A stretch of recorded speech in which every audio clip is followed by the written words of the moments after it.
Europe 1 Soir. 19h, 21h, Pierre de Villeneuve. Et je salue mes camarades du soir. Raphaël Steinville, bonsoir. Bonsoir Pierre. Directeur adjoint de la rédaction du Journal du Dimanche. Bonsoir Louis Osalter. Bonsoir Pierre. Journaliste politique au Figaro. On va parler justement de la politique, des dernières promesses. Je dis bien les dernières promesses parce qu'on en a tous les jours. De François Bayrou, notamment aux socialistes. Les socialistes qui essayent de désarrimer de ce grand groupe le nouveau Front Populaire. Alors que de l'autre côté, c'est un peu comme le jeu à la corde entre les Basques et les Béarnais. Vous avez Mathilde Panot qui encore ce matin sur Inter disait qu'il fallait absolument retrouver un groupe. Mais d'abord, intéressons-nous aux chrétiens et notamment aux chrétiens d'Orient. Bonsoir David Emerlin. Bonsoir. Merci d'être avec nous en direct sur Europe 1. Vous êtes directeur général de Portes Ouvertes. Vous publiez votre index mondial de persécution des chrétiens. Il y a deux choses. D'abord, il y a la situation globale. J'apprends par cet index que un chrétien sur 7 est persécuté dans le monde, ce qui est considérable. Oui. Et puis le cas particulier, parce que c'est aussi en ce moment un bras de fer que Paris a avec le régime du président Tebboune en Algérie. On a cette information comme quoi 47 églises protestantes ou évangéliques sont tout simplement fermées et scellées en Algérie. Pourquoi ? Parce que le régime algérien refuse désormais toute conversion religieuse. Oui, écoutez, on pourrait dire les choses de cette manière-là. Effectivement, nous avons le privilège d'éditer tous les ans un index de persécution, qui est un travail considérable et qui permet justement de faire le bilan complet de la persécution des chrétiens au niveau mondial. Donc c'est un travail d'une très grande rigueur. L'objectif, c'est de mesurer de manière aussi objective que possible la persécution, quelle que soit sa typologie. On établit ainsi un score de persécution pour chaque pays et on publie le classement des 50 pays où les chrétiens sont les plus persécutés. Et l'observation qu'on fait, c'est une évolution malheureusement constante de la persécution, de plus en plus dure. Le nombre de points de notre index augmente d'année en année. Où qu'elle soit. Là, je parle d'une manière générale. Alors, c'est vrai qu'il y a des pays où la persécution diminue, et puis il y en a d'autres où elle augmente, mais au global, la persécution augmente.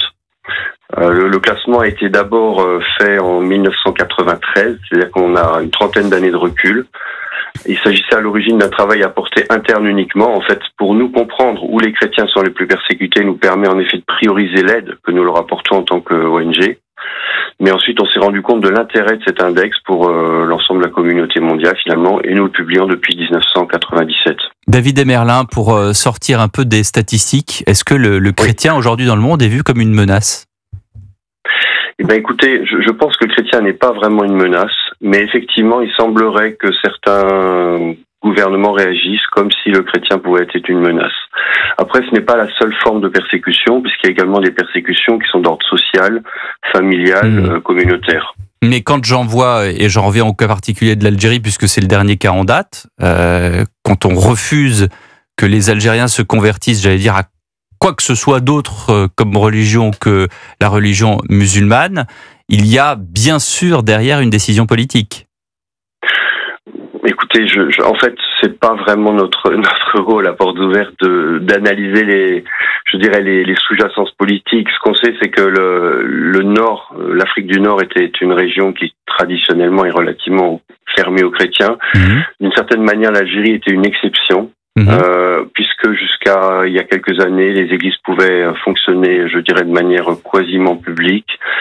Il y a une communauté chrétienne assez importante en Algérie.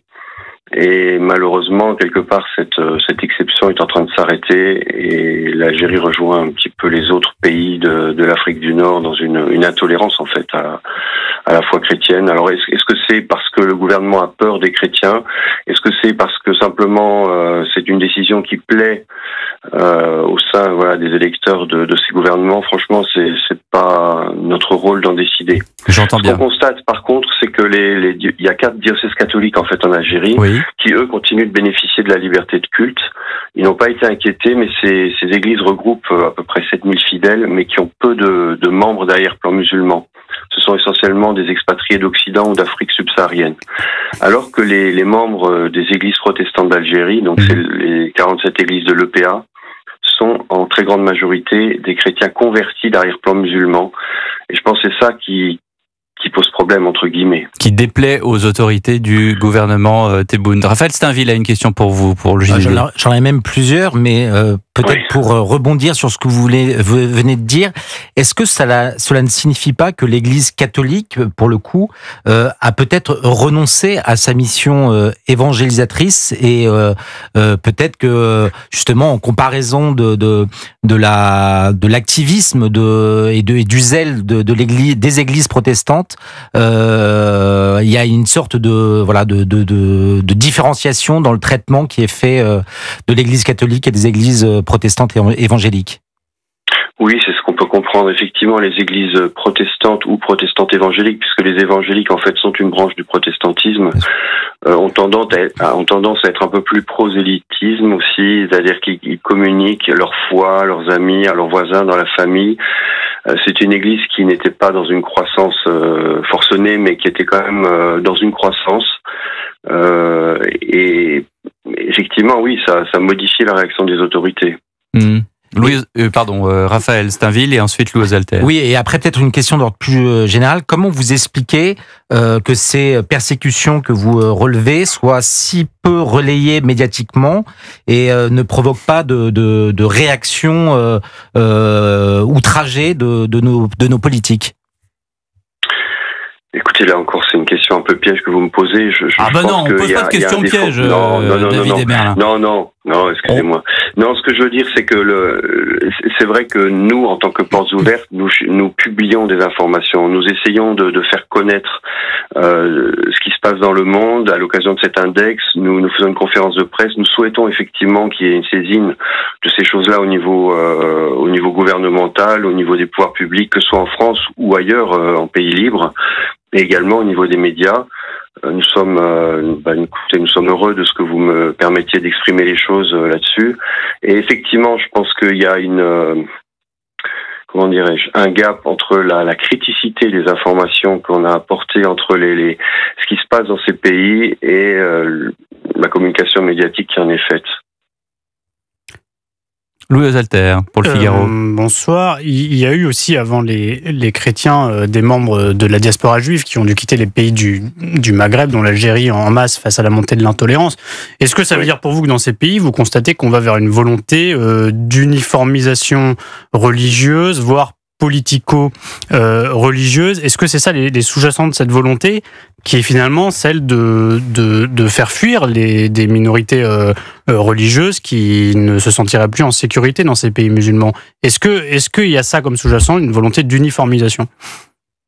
C'est ce qu'on peut comprendre, effectivement. C'est ce qu'on peut comprendre. Je pense qu'il y a peut-être une compréhension que l'unité nationale passe par une unité aussi religieuse et une uniformisation. En Occident, on parle d'unité dans la diversité. Peut-être que là, la vision, c'est plutôt une unité dans une communauté de vue sur beaucoup de points de vue, en fait.